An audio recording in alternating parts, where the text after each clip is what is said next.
বড় বোনের সাথে সকালে স্কুলে যাওয়ার কথা ছিল রামিসার, কিন্তু স্কুলের সময় হয়ে আসলেও খুঁজে পাওয়া যাচ্ছিল না রামিসাকে। দুই বোন সবসময় একসাথে স্কুলে যেত, তাই রামিসাকে না পেয়ে বড় বোন তখন বাসার নিচে খুঁজতে বের হয়েছিল, আর মা খুঁজছিল পাশের ফ্ল্যাটগুলোতে। পাশের ফ্ল্যাটে খুঁজতে গিয়ে মা দেখে দরজার সামনে রামিসার একটা জুতা পড়ে আছে।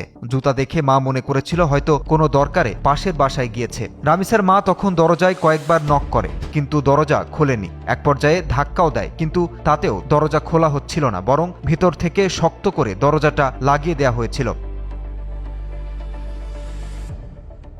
দরজা না খোলায় রামিসার মায়ের মনের সন্দেহ গাঢ় হতে থাকে। চিৎকার দিয়ে আশেপাশের ফ্ল্যাটের সবাইকে ডাক দেওয়ার পর ডাকা হয় পুলিশ। পুলিশ এসে দরজায় ধাক্কা দিয়ে না খোলায় ভেঙে ভেতরে প্রবেশ করে দেখে রুমের ভেতরে চারিদিকে ছড়িয়ে ছিটিয়ে আছে রক্ত।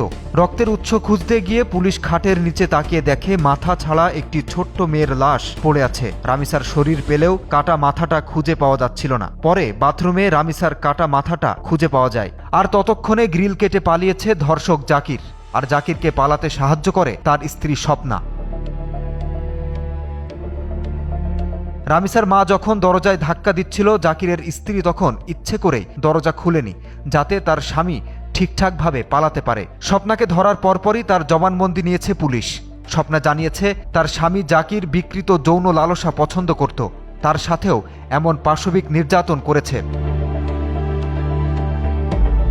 রামিসাকে দেখে ভালো লাগার পরই তার স্বামী জাকির বাসা পাল্টিয়ে 2 মাস আগে এই ফ্ল্যাটে বাসা নিয়েছে, যাতে বিকৃত যৌনাচারের স্বাদ মিটাতে পারে। জাকিরের স্ত্রী স্বপ্নার ভাষ্যমতে ছোট্ট রামিসাকে টেনে হিঁচড়ে রুমে আনার পর তার স্বামী রামিসাকে ধর্ষণ করার চেষ্টা চালায়, কিন্তু রামিসা ছোট বাচ্চা হয়, যৌনাঙ্গে রক্তক্ষরণ শুরু হয়। রক্তক্ষরণ টের পেয়ে জাকির দ্রুত গলা টিপে রামিসাকে হত্যা করে। তারপর কেউ যাতে টের না পায় তাই স্বপ্নাকে সাথে নিয়েই লাশ গুম করার জন্য রামিসার শরীর থেকে মাথাটাকে কেটে আলাদা করে ফেলে, আর তাকে পালাতে সাহায্য করে তারই স্ত্রী স্বপ্না। এই ধর্ষক জাকির রিকশার মেকানিক। তার নামে আগেও নাটোরে মামলা হয়েছিল, কিন্তু সে ঠিকই টাকা খাইয়ে জামিনে ছাড়া পেয়ে গেছে। এবছর রামিসার বয়স হয়েছে মাত্র 8 বছর।